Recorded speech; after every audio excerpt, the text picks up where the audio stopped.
الحمد للہ وکفیٰ وسلام علی عبادہ الذین اصطفیٰ وصلی وسلم علی حبیبنا المجتبیٰ وعلی آلہ وصحبہ نجوم الہدی وقادۃ التقیٰ اما بعد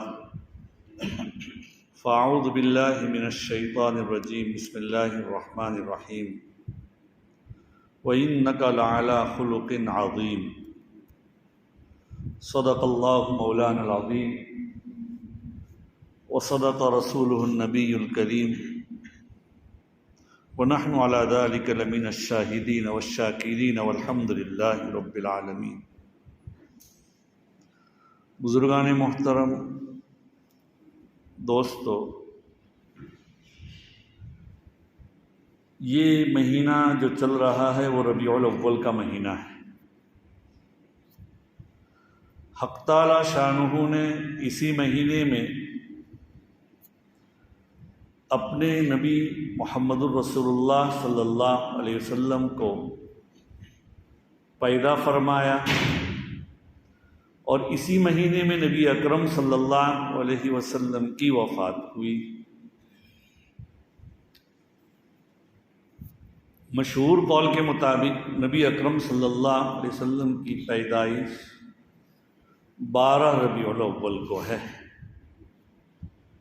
اس مہینے کے اندر لوگ قسم قسم کے جلسے کرتے ہیں، بیانات کرتے ہیں، لیکن عزیز و دوستو،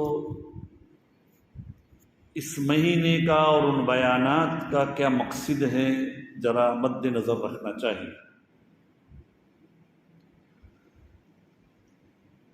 مقصد اعظم تو یہی ہے کہ اب نبی کی سیرت کو اپنی زندگی میں اتاریں، نبی کے اخلاق و اطوار کو اپنی زندگی میں اتاریں، نبی کریم صلی اللہ علیہ وسلم کے جو حسنات تھے، آپ کی جو تعلیمات ہیں، آپ کی جو سنن ہے، آپ کے لایا ہوا جو طریقہ ہے، وہ آپ کے اخلاق عالیہ جو ہے وہ اپنی زندگی میں اتاریں۔ یہ ہے اصل تو سنت، اس مہینے کا تقاضا۔ آج ہم بیانات تو سن لیتے ہیں، لیکن عزیزوں اس کو اپنی زندگی میں کتنا اتارتے ہیں غور کرنے کی بات ہے۔ نبی اکرم صلی اللہ علیہ وسلم کے بارے میں اس آیت کریمہ میں یہ کہا فرمایا گیا کہ آپ اخلاق عظیمہ پر فائز ہیں، آپ کے اخلاق بڑے عظیم ہیں۔ صدیقہ عائشہ رضی اللہ تعالی عنہا سے پوچھا گیا کہ نبی اکرم صلی اللہ علیہ وسلم کے اخلاق کیا تھے؟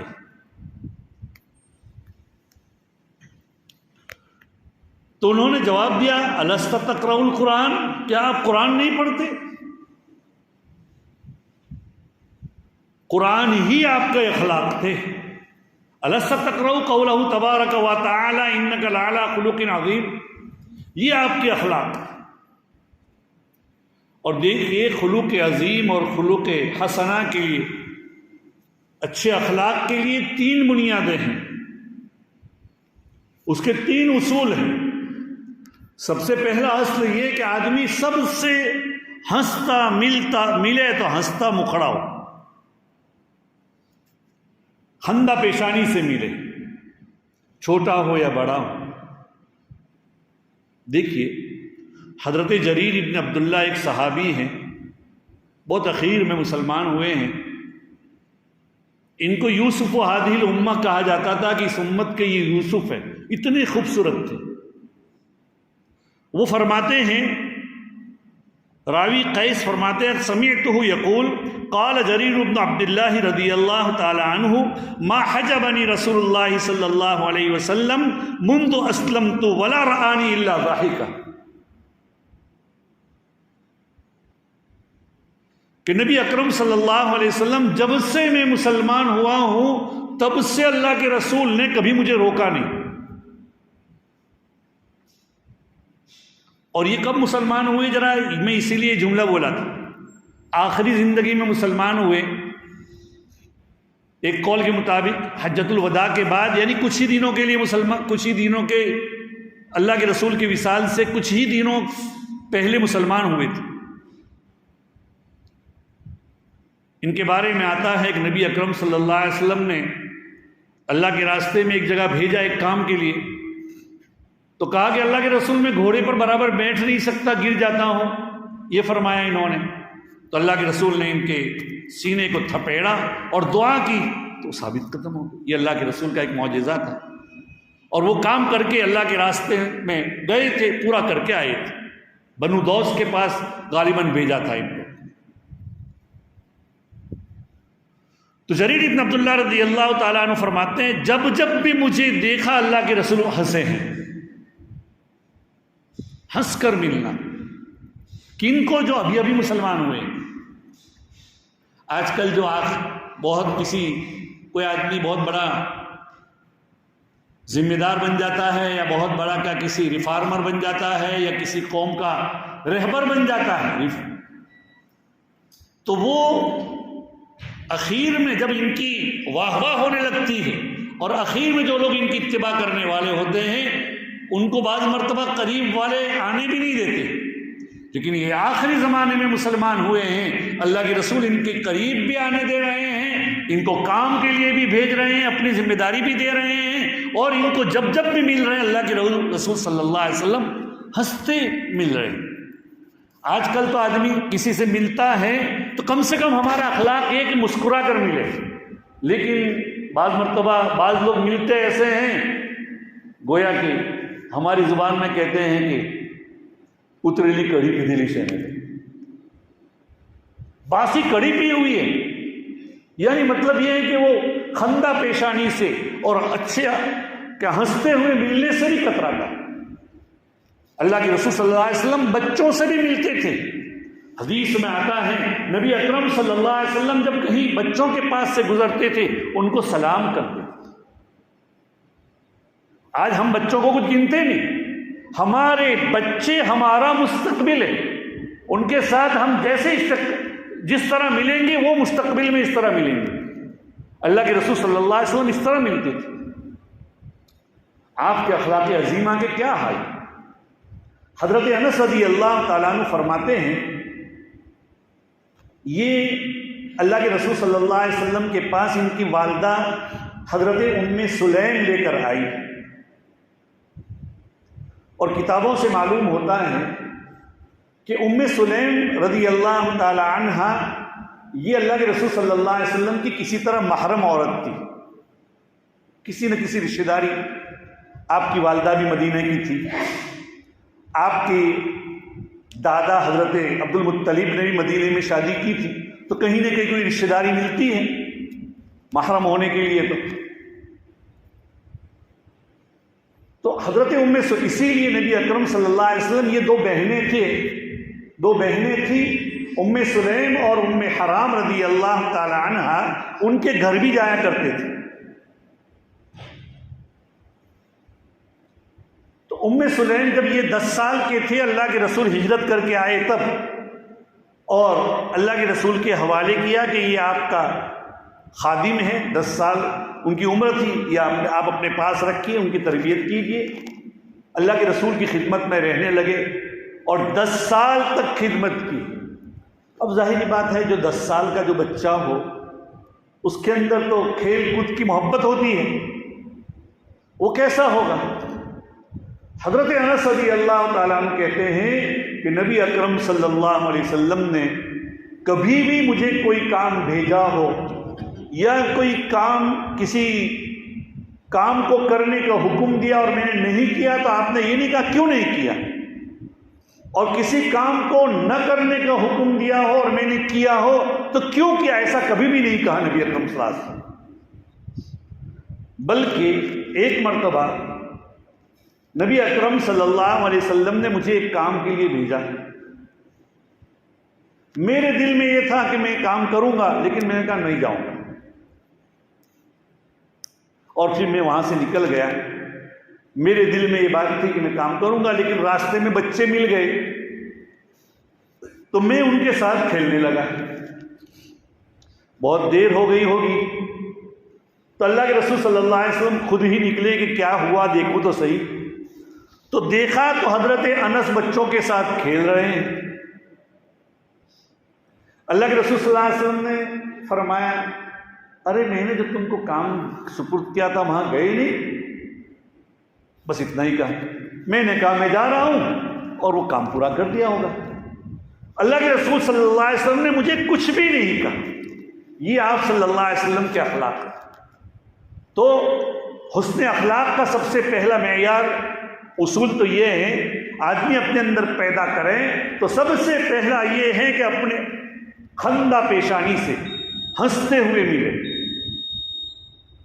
دوسرا کیا ہے؟ دوسرا معیار یہ ہے اس کے اندر، دوسرا اصول یہ ہے کہ آپ اپنے اہل و عیال کا خیال رکھیں. اپنے اہل و عیال کے اوپر ان کی اخلاق اور ان کی تربیت جہاں کرنی ضروری ہے وہاں اپنے اہل و عیال کے اوپر اپنی طاقت بھر خرچ بھی کریں. ایسا نہیں کہ باہر تو بڑا سخی ہے اور اہل و عیال کیا ہے گھر میں اپنی آنتیں لپیٹ رہے ہیں، گھر میں ان کی ضروریات پوری نہیں ہو رہی. تو نہیں، سب سے پہلے اپنے اہل و عیال کی. حدیث پاک میں آتا ہے نبی اکرم صلی اللہ علیہ وسلم فرماتے ہیں خیرکم لأہلہ، تم میں سے بہتر وہ ہے جو اپنے اہل و عیال کے لیے بہتر. اور اللہ کے رسول فرماتے ہیں میں بھی اپنے اہل و عیال کے لیے سب سے بہتر ہوں، ان کا بہت خیال کروں. تیسرا اصول یہ ہے حسن اخلاق کے، اگر یہ تین چیزیں پائی جائے اچھے اخلاق آدمی کے اندر مل جائے. آدمی کے پاس اپنے اگر ضرورت سے زائد کوئی چیز ہو، حسب استطاعت حسب موقع اپنے ساتھیوں کے اوپر بھی کچھ خرچ کرے. حسب موقع حسب استطاعت اپنے ساتھی ہے، اپنے اعزاء ہے، اقارب ہیں، اپنا خیال کرتے ہوئے ان کے اوپر بھی خرچ کرے. یہ حسن اخلاق کے معیار ہیں. اور نبی اکرم صلی اللہ علیہ وسلم کے اندر یہ چیزیں بوجہ اتم و اکمل پائی جاتی تھی. آپ صلی اللہ علیہ وسلم کے پاس اگر کچھ مال آتا تو ہر ایک کو دیتے. حضرت حکیم ابن حزام رضی اللہ تعالیٰ عنہ ایک صحابی رسول ہیں، حضرت خدیجۃ الکبریٰ کے بھتیجے ہیں. وہ فرماتے ہیں کہ اللہ کے رسول صلی اللہ علیہ وسلم سے میں نے کچھ مانگا دیا، پھر مانگا دیا، پھر مانگا دیا، پھر مانگا. اس کے بعد اللہ کے رسول صلی اللہ علیہ وسلم نے فرمایا اے حکیم ابن حزام، میرے پاس جو بھی ہوتا میں آپ کو دیتا رہتا، نہ آپ مجھے بزدل پاتے اور نہ مجھے آپ بخیل پاتے، لیکن میرے پاس جو تھا وہ میں نے خرچ کر دیا. اور ایک موقع پر اسی حکیم بن حزام کو غالباً نبی اکرم صلی اللہ علیہ وسلم نے وصیت کی تھی کہ حکیم ابن حزام کسی سے کچھ بھی نہ مانگو. آدمی کے اپنے اخلاق تو یہ ہو اخلاق حسنہ کے لیے کہ خود تو خرچ کریں، لیکن عادت سامنے والے کی یہ ہونے چاہیے کہ ہم کسی سے کچھ بھی نہیں مانگیں گے، اللہ سے مانگیں گے جو بھی ہوگا. اپنی ضروریات کو اللہ میاں سے پورے کریں گے. جس مخلوق کو اللہ نے دیا ہے وہ تجھے بھی دے سکتا ہے. بس یہ دعا کرو کہ اللہ میاں تو نے اسے دیا ہے مجھے دے دے. ہم کسی سے امید وابستہ نہ رکھیں. تو حضرت حکیم بن حزام سے کہا کسی سے کچھ بھی مت مانگنا. یہ بات انہوں نے زندگی بھر بعد میں نبھائی، بلکہ ایسی نبھائی کہ گھوڑے پر بیٹھے ہوئے ہیں، ہاتھ میں کوڑا ہے، وہ کوڑا گر گیا اور بازو میں اپنے ملنے والے کھڑے ہیں، ان سے نہیں مانگا، خود اترے اور لیا. حالانکہ یہ تو معمولی چیز ہے. یہاں تک انہوں نے کیا وعدہ نبھایا. تو آپ صلی اللہ علیہ وسلم کے یہ اخلاق عظیمہ تھے. نبی اکرم صلی اللہ علیہ وسلم کے اندر مذاق بھی تھا، مزاح بھی کرتے تھے نبی اکرم صلی اللہ علیہ وسلم. حدیث پاک میں آتا ہے نبی اکرم صلی اللہ علیہ وسلم کے مزاح کے جو واقعات ہیں وہ عجیب عجیب واقعات لکھے ہیں. جیسے کہ ایک روایت میں آتا ہے کہ حضرت انس رضی اللہ تعالیٰ عنہ فرماتے ہیں ان رجلا استحمل رسول اللہ صلی اللہ علیہ وسلم فقال انی حاملک علی ولد ناقۃ فقال ما اصنع بولد الناقة فقال رسول اللہ صلی اللہ علیہ وسلم وهل تلد الابل الا النوق رواہ الترمذی وابو داؤد۔ دیکھیے یہ واقعہ کیا ہے، نبی اکرم صلی اللہ علیہ وسلم کے مذاق کا۔ آپ صلی اللہ علیہ وسلم کے مذاق کا یہ واقعہ کہ ایک صحابی اللہ کے رسول صلی اللہ علیہ وسلم کے پاس آئے اور آپ صلی اللہ علیہ وسلم سے دریا مانگا کہ اللہ کے رسول مجھے ایک اونٹ سواری کرنے کے لیے دیجیے۔ نبی اکرم صلی اللہ علیہ وسلم نے فرمایا کہ میں ایک اونٹ کا بچہ تم کو دے دوں گا، ایک اونٹنی کا بچہ دے دوں گا تمہیں۔ وہ صحابی کہنے لگے کہ اونٹنی کے بچے کو میں کیا کروں گا، مجھے تو سوار ہونے کے لیے ضرورت ہے، میں بچے کو کیا کروں گا، اونٹنی کے بچے کو۔ تو پھر نبی اکرم صلی اللہ علیہ وسلم نے فرمایا ارے ہر اونٹ کو اونٹنی ہی تو جنتی ہے، تو وہ اونٹنی کا بچہ وہ اونٹ ہی ہوگا، وہ اونٹنی کا بچہ تو ہے۔ اس لیے نبی اکرم صلی اللہ علیہ وسلم نے گویا کہ یہ مذاق کیا۔ ایک اور موقع پر نبی اکرم صلی اللہ علیہ وسلم نے مذاق کیا۔ ایک صحابی تھے جو نبی اکرم صلی اللہ علیہ وسلم کے پاس بیٹھے ہوئے تھے، وہ ایسے عامتاً صحابہ کے ساتھ مذاق میں باتیں کیا کرتے تھے۔ وہ صحابی نبی اکرم صلی اللہ علیہ وسلم کی موجودگی میں بھی ایک سے ایک مرتبہ انہوں نے مذاق کیا، تو نبی اکرم صلی اللہ علیہ وسلم نے بھی مذاق میں ان کو ایک لکڑی چبوئی یہاں پر۔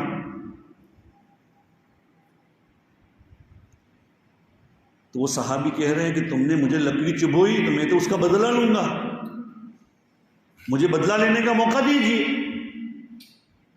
اللہ کے رسول صلی اللہ علیہ وسلم فوراً سنبھل گئے، یہ تو اللہ کے رسول نے مذاق کیا تھا۔ اس صحابی نے کہا میں تو بدلہ لوں گا، مجھے بدلہ لینے کا موقع دیجیے، آپ نے مجھے تکلیف دی ہے، آپ نے مجھے بدلہ دینے کا موقع دیجیے۔ اللہ کے رسول نے فرمایا جی ہاں لے لیجیے۔ تو کہا لے لوں، لیکن تمہارے بدن پر تو کپڑا ہے، میرے بدن پر میرے اوپر تو کوئی کپڑا ہی نہیں تھا، آپ اپنا کپڑا اتاریے۔ نبی اکرم صلی اللہ علیہ وسلم نے جو چادر اوڑھی ہوئی تھی وہ ہٹائی۔ اب بھائی وہ صحابہ کون تھے؟ جیسے ہی نبی اکرم صلی اللہ علیہ وسلم نے وہ چادر اٹھائی تو نبی اکرم صلی اللہ علیہ وسلم کے بدن مبارک کا یعنی آپ کے جسم کا بوسہ لینے لگے اور کہا کہ اللہ کے رسول مجھے تو اتنا ہی ایک موقع لینا تھا، بس کیا مجھے بدلہ لینا ہے۔ لیکن بھائی مذاق نبی اکرم صلی اللہ علیہ وسلم بھی کرتے تھے، لیکن کیسا مذاق؟ ایک صحابی نے اللہ کے رسول صلی اللہ علیہ وسلم نے فرمایا کہ آپ تو مذاق بھی کرتے ہیں۔ حضرت انس رضی اللہ تعالیٰ عنہ یا کسی اور نے کہا تھا، حضرت ابو ہریرہ رضی اللہ تعالیٰ عنہ فرماتے ہیں قالوا یا رسول اللہ انک تداعبنا، اے اللہ کے رسول آپ تو مذاق کرتے ہیں۔ فرماتے اللہ کے رسول صلی اللہ علیہ وسلم نے فرمایا قال انی لا اقول الا حقا، میں مذاق تو کرتا ہوں لیکن حق بات بولتا ہوں۔ معلوم ہوا کہ کسی کو خوش کرنے کے لیے ہم مذاق تو کریں، اپنی آخرت کو نہیں بگاڑیں گے، جھوٹ کے اوپر مبنی باتیں نہیں کہیں گے۔ آج کل کے کیا جیسے ہمارے یہاں اپریل فول میں ہوتا ہے کہ اس کے دن مذاق کرتے ہیں، لیکن لوگ جھوٹ اور در جھوٹ کے قلابے ملاتے ہیں۔ اس کی کوئی شریعت میں اجازت نہیں ہے، جھوٹ بولنے کی ضرورت نہیں ہے، حق بات کہو۔ مذاق کرنے کے لیے ضروری یہ ہے کہ ایک تو یہ حق بات کہو، دوسری بات یہ ہے کہ کسی کی ایذا رسانی نہ ہو، کسی کو تکلیف نہ ہو، کسی کے اوپر طعنہ تشنیع نہ ہو، تو یہ مذاق کے لیے شرط ہے۔ نبی اکرم صلی اللہ علیہ وسلم کے پاس روایت میں آتا ہے، حضرت ابو ہریرہ انس رضی اللہ تعالیٰ عنہ سے روایت ہے عن النبی صلی اللہ علیہ وسلم قال لی امرأۃ انک لا تدخل انہ لا تدخل الجنہ یا انہ لا تدخل الجنۃ عجوز اللہ کے رسول نے ایک بوڑھی ہی عورت کو کہا کہ جنت میں کوئی بھی بوڑھی نہیں جائے گی، جنت میں کوئی بھی بوڑھی نہیں جائے گی، یہ اللہ کے رسول۔ تو وہ راوی کہتے ہیں قالت وما لہن، فقالت وما لہن وکانت تقرأ القرآن۔ وہ عورت آہو آویلا کر کے کہنے لگی کہ بوڑھیوں کا کیا قصور ہے، جنت میں نہیں جائے گی۔ تو راوی فرماتے ہیں حالانکہ وہ قرآن پڑھتی تھی لیکن قرآن کی تعلیمات کا استحضار نہیں تھا ان کو، تو اللہ کے رسول کے سامنے کہنے لگی کہ ہم کا کیا قصور ہے۔ فقال لها رسول اللہ صلی اللہ علیہ وسلم اما تقرئین القرآن انا انشأناہن انشاء فجعلناہن ابکارا۔ ارے وہ قرآن نہیں پڑھتی، قرآن میں یہ کہتے ہیں کہ یہ فرمایا گیا ہے کہ ان عورتوں کو ہم نئی پیدائش نئے طور پر پیدا کریں گے اور ان کو ہم باقرہ بنا دیں گے، نوجوان بنا دیں گے، باقرہ بنا کر ہم ان کو پیش کریں گے۔ اور آپ کو معلوم ہے کہ جنت میں ہر آدمی یا تو 30 یا 33 سال کا، جو آدمی کی کھری جوانی کا عمر ہوتی ہے اتنا بنا کر اللہ تعالیٰ اٹھائیں گے۔ تو بوڑھی ہی ہو کر کوئی بھی جنت میں نہیں جائے گی، جنت میں جائے گی تو کیا۔ ایک اور روایت میں ہے نبی اکرم صلی اللہ علیہ وسلم کے مذاق کے جو واقعہ ہیں ایسے نہیں۔ ایک صحابی ہے حضرت انس رضی اللہ تعالیٰ عنہ فرماتے ہیں، میں اس کی عبارت نہیں پڑھتا ہوں وقت نہیں ہے اس لیے، حضرت انس رضی اللہ تعالیٰ عنہ فرماتے ہیں ایک صحابی حضرت ظاہر رضی اللہ تعالیٰ عنہ وہ دیہات میں رہتے تھے، اور دیہات ظاہر ابن حرام ان کا نام تھا۔ وہ دیہات سے جب آتے اللہ کے رسول کو دیہات کی چیزیں ہدیہ کیا کرتے تھے، جیسے کہ آج کل ہوتا ہے دیہات کے اندر سبزیاں ہوتی ہیں یا اور موسمی پھل ہوتے ہیں یا موسمی دوسری چیزیں ہوتی ہیں، وہ ہدیہ لیا کرتے۔ اور اللہ کے رسول صلی اللہ علیہ وسلم کو بھی، اللہ کے رسول بھی جب وہ جاتے اپنے گھر واپس تو اللہ کے رسول صلی اللہ علیہ وسلم بھی ان کو کچھ نہ کچھ شہر میں جو چیزیں ملتی مدینہ منورہ میں وہ ہدیہ دیا کرتے تھے۔ اتنی بات یاد رکھیں، کسی کو ہدیہ دیں تو نیت یہ ہو کہ اس سے ہماری محبت پیدا ہو، اس کو ضرورت مند سمجھ کر مت دیں۔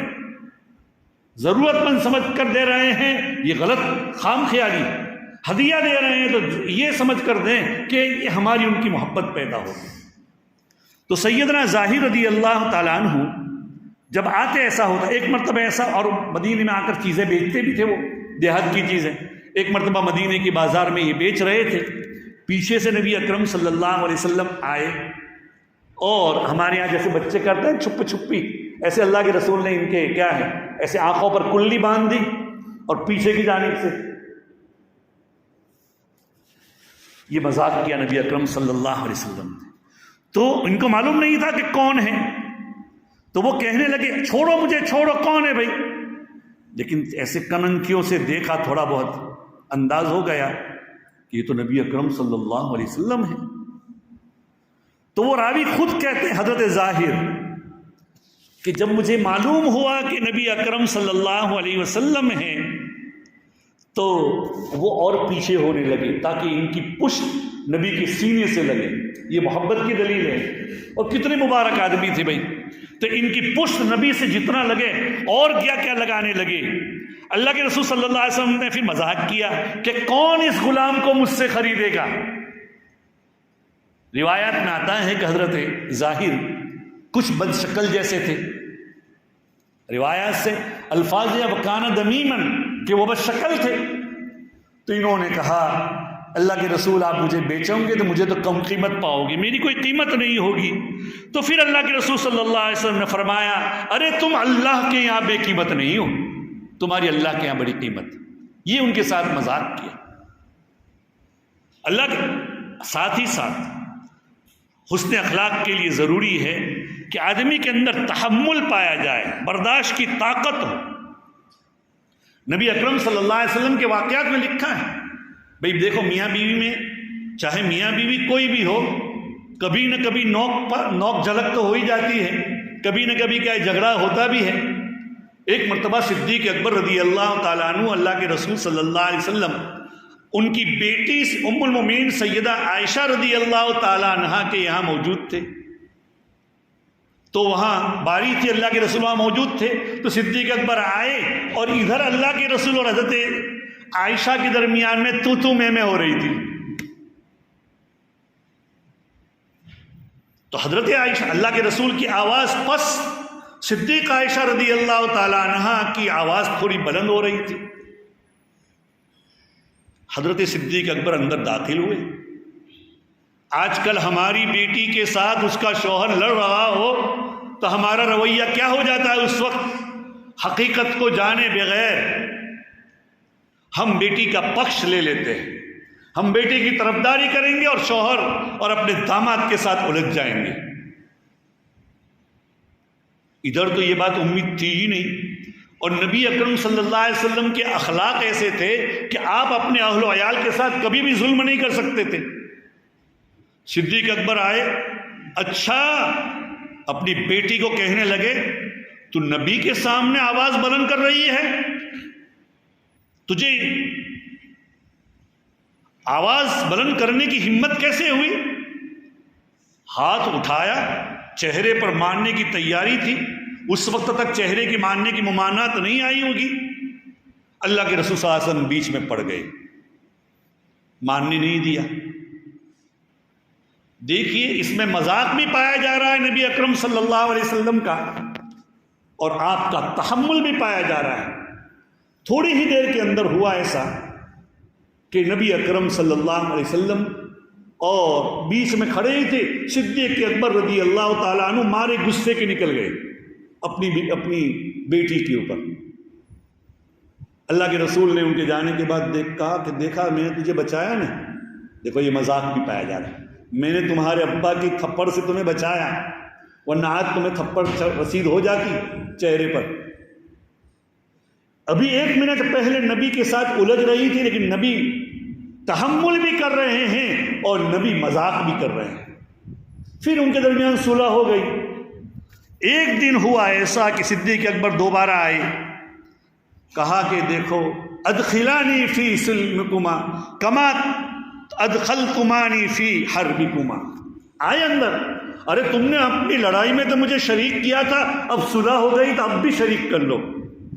اللہ کے رسول نے صلی اللہ علیہ وسلم فرمایا قد فعلنا قد فعلنا قد فعلنا. اس طریقے سے نبی اکرم صلی اللہ علیہ وسلم نے فرمایا. تو عزیزو دوستو، حسن اخلاق کے لیے ضروری ہے کہ آدمی کے اندر تحمل ہو، بردباری ہو، اور مذاق بھی اگر ایسے وقت میں ہو تو کوئی حرج نہیں، لیکن مذاق کیسا ہو؟ حق بات پر، سامنے والے کی کسی قسم کی خفت، اس کو ذلیل و رسوا، اس کو تکلیف دہانی نہ ہو، ان چیزوں کے اوپر ہو. تو یہ نبی اکرم صلی اللہ علیہ وسلم کے اخلاق تھے. ربیع الاول کا مہینہ ہمیں یہ سبق دیتا ہے کہ ہم اپنی زندگی کے اندر نبی اکرم صلی اللہ علیہ وسلم کے اخلاق اتاریں. اللہ تعالی ہمیں اس کی توفیق نصیب فرمائیں. وآخر دعوانا الحمد للہ رب العالمین.